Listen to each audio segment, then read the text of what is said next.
Hi, my name is Winsome Pendergrass. I call myself a Jam American, meaning I'm Jamaican born American citizen. I have been in this country now for 20 years. This year will be 20 years, and I've been a citizen for the past 11 years. I came to America on a work visa between Jamaica and America. I lived in the Flatbush area because that was the area that I could afford when it comes on to rent. And I'm not the only one. I know there are more people who are suffering. You're stuck in that one area.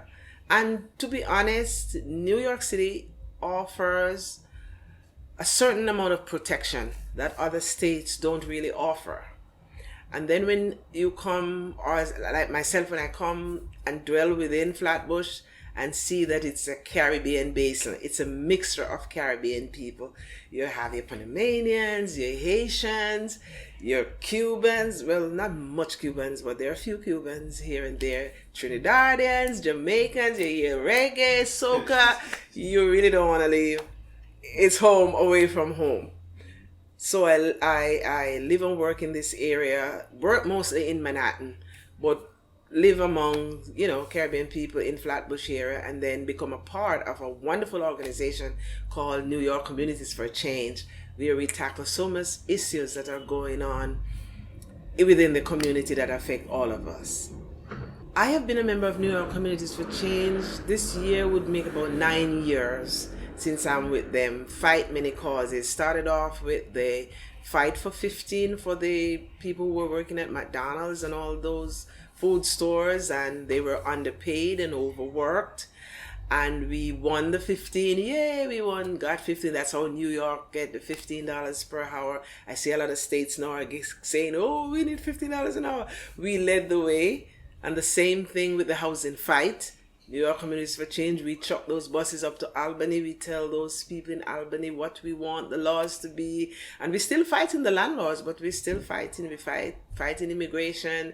We're fighting equal rights to people, for gays, whoever you is, straight, sideways, whatever. We are fighting for our community, for equity, and for everybody to live peaceable, decent life in New York City. I moved to Ditmas Avenue, and as a matter of fact, that's where I found out that the landlord was ripping me off, and that spurred me to join NYCC. And they took my lease, read my lease, and showed me that they were ripping me off because they had offered me, at the time, they offered me what was called a preferential lease. No, nobody educates you about a preferential lease. So a preferential lease was when they gave you the apartment below the market rate. And then within 2-3 years, they start pushing up the rent. And because I was trapped in that situation, that helped me to go to Albany and to go to the different senators and assembly people and tell them my story along with other people. And thankfully, in 2019, we got that off the books in Albany. So you see, I was trapped. Now I'm free. Yay! No more preferential rent. So that's where I lived on Ditmas Avenue, which was just a block and a half from Flatbush Avenue, for 9 years. But because of the situation with the rent, I was doing 3 jobs. I ended up in the hospital. The doctor said I had a mini stroke. Thank God it's nothing. I don't think so. They say that. But that was the fight that started me in the housing fight. Yeah. By attending PTA meetings, and at the time we had the big housing fight that was going on, and I asked Miss Desdoon one evening, can I say something to the group? And she said, yeah, sure, come up. And then I opened my big mouth and I started talking about the rent laws. And people were like, rent laws? What is the rent laws? So that was my platform to educate people that there is rent laws, but all of those laws are made in Albany. And I started telling people what to look out for, especially the larger landlords who take disadvantage of tenants. They don't clean anywhere, they don't fix anything, but yet they want to raise the rent every year and stuff like that. So yes, Miss Desdoon was going, oh, you're going to be the president the next time. You're going to be the president the next time. You got to be the president the next time. So what happened was that the next year I was voted in as president of the PTA. Sadly, it was just the final year when my granddaughter was about to leave, but I had such a wonderful time with the parents who turned up, participate. Wonderful group of teachers at YCD from the principal down, and I had such a wonderful time working with them. Even today, I'm still being called upon to come in and to say something. Just last week, I happened to be in the vicinity again, and I realized what COVID has done to the area.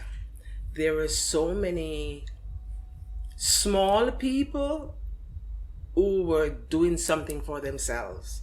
They were having a recycle shop. They were selling whatever little things that they know is needed within the community.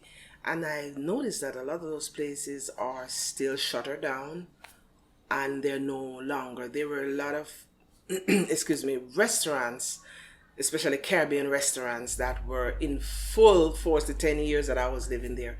I went there and I said, what happened to that one? That one is not there. There was a Jamaican restaurant that was right at Clarendon Road that offered a buffet, and you could go in there and pick up everything you want. They wait for you. And I think because of the pandemic, those people have been priced out because rental is high. And just think of a person who's paying high rent or mortgage and then has to pay a high rent for the little store that they're having. And I think that a lot of those things have been, I don't know, let's hope it's just an hiatus and they will come back. Because it's so nice when you step into a store and you can, even the person might not speak perfect English, but you just start a conversation and then you leave feeling so satisfied because you have a good conversation. And you learn where that person is from. You talk about food, you talk about enjoyment, you talk about dance, you talk about dresses, and you feel so good when you leave. So I hope they come back because I see too many shutters are down on Flatbush Avenue. And I'm just hoping that it's not a case where it's going to be gentrified. We want those whole mom and pop store to come back. We want Aunt Sally to come back and show you how she make her bread, how she make her coconut cake and stuff like that. That's what make Flatbush. That's what make the community goes. Fighting for the Flatbush community. Wow. That is really like a lifeline. Because if one succeed, then we all succeed. One go down, then we all go down. We fight together to keep our community safe, keep our community strong, keep our community going for the next generation and the next generation, because it's a lifestyle. We are showing our grandkids and our great-grandkids this is what it takes for us to live together, to dwell together. The fight with the even elected official, that is important too. We vote them in, we vote them out. You take it for a joke, we vote you in, we vote you out. But at the same time, you go to church with them, sometimes. You can have a conversation with them. And I know I'm not the only one. There are so many other people who are fighting in their own way, their own small way, and in their own little corners, be it in a church or the school community or the political arena or whatever. It is very, very gratifying when you can sit and you have a conscious conversation with each other and you say, you know what, this is what our community need. Let's start a group. Let's start a singing group over here. Let's start a dancing group. Let's start a sewing group. Let's start a cooking group. Let's share recipes with each other, ideas with each other. And that keeps the community going. And I'm so hoping that it continues. When Kitten Market originally started, I was not in New York anyway, but I've heard stories of Dr. Una Clark, who is a Jamaican. She fought tooth and nail because she was in city council and stuff like that to have that spot so that the Caribbean men and women have a place to showcase their creation and their wares. And the Kitten Market was established there. So, as you know, gentrification is taking over Flatbush, and we have all these parallel buildings going up, and we know that whenever you see that going in, it's an investor with some money and they want to push poor people out. And even while the building was going up, there are a lot of times when a group of us, we would go there and we would advocate and we'd be talking loud and we said the market has to come back. It is the life and bread of Flatbush Avenue is the heart of Flatbush Avenue. And yes, it did prevail that they get it back. Outside of New York, a lot of people are skeptical about New Yorkers. They talk about, oh, they're brash, they're rude. We are the nicest set of people. We're strong. We're strong and opinionated sometimes. Yes, we're loud, but that's what makes us. If there is no loudness on Flatbush Avenue, it's not Flatbush Avenue. You gotta just roll with the punches. If somebody's talking too loud, okay, hurry along. Well, guess what? It's all out of love. And yes, there are times when you come across somebody who might act a little rude, but you know what? Sometimes a soft answer turneth away wrath. That's what the Bible say. Sometimes you gotta have to know how to, hey, stop that. You know you can do better than that. I love you. You've been a little bit too loud right now, but let's calm down a little. We have to learn to understand the language of each other. And as we are finding out now, everybody's going through something, be it mental or whatever. So sometimes the next person who is loud, abrasive, and going on, they just might need a soft touch or a kind word. And you'll be surprised to know what that can do. And then the next day you see that person will be running down Flatbush, say, hey, remember last week you talked to me? It's life. And we're not the only one, but but Flatbush Avenue, come on over. Spend some time at Flatbush. The best place for you to spend your dollars and spend some time. I think I'm most supported by my community in the things that I do, like when we are having a rally, like a couple weeks ago when we have the anti-gun violence rally. It is so good that when we are having anything that the community is to be involved in, that parents or grandparents, that they turn out, because it's not about just one person, we are a collective group. So I feel supported when people turn up for parent-teachers meeting, people turn up for leadership meetings, people turn up for community board meetings, when people turn up to vote, please get out and vote. I feel supported by that because it gives me hope to say, you know what, not everybody got involved, but at least the people who know that it's important did turn up, did get involved. Let their voices be heard or their faces be seen, and we can say, yes, I remember you. How you doing, sis? How are you, brother? And that's what it is in Flatbush. You know, we support each other. It's not as grand as we would like it to be, but we support each other. The specific desire I have for the Flatbush community is that we are not priced out. I don't want us to be priced out. It's not that there's not room for anyone else, but anyone else who's coming in needs to know that we are a family. And if you're coming in, treat us with the respect that we deserve and be a part of the family. Don't push us out, and don't make it seem as if it's all about you and it's not about us.